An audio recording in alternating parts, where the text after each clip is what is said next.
Well, this morning we are breaking down the latest numbers of the Houston housing market.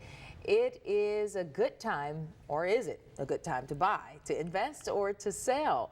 I don't want to give that advice there. Joining us this morning, though, is real estate investor Steve Davis with Lifestyles Unlimited. Thank you so much for joining us. And certainly, I don't want to give that advice. That's for you to give. Sure. But we're starting, this is 2014. So for those who are starting new and maybe some new business ventures or so, looking to buy, to sell, let's talk about the housing market forecast. Well, let me tell you this first. Our students are buying everything they can get their hands on right now, and they're picking up, and our target deal is somewhere between $130,000 and $130,000 home to rent out.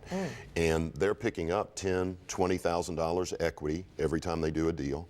The cash flow on those properties is between $400 and I've seen as high as $700 a month profit off of one little rent house.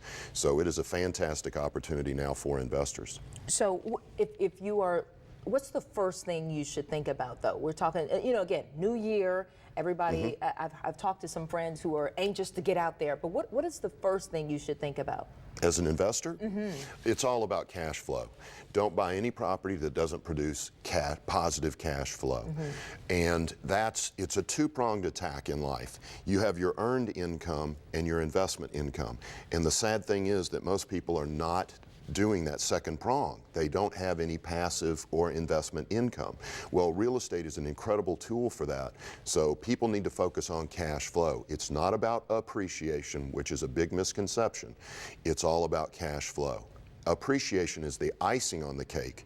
It's not the cake. And so here's another one that's a question that I hear a lot. So when you are buying, is it best to build, or should you buy an existing home? We do almost all existing. I don't think there's 1/10 of 1% of my students that are building. Why? Because you can go out there and buy property so inexpensively that needs rehab and turn it around, and that's how we're picking up that $20,000 equity and that high cash flow. Okay, so what about foreclosures?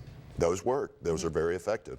But you don't want to try to build your whole real estate investing career off of just foreclosures. There's so many other opportunities as well. Thank you so much, Steve. Thank you. I could talk to you all day about this because I'm so interested in it. Thank you so much for joining us. If you missed any part of this interview, we will be posting it online on our website at abc13.com/info.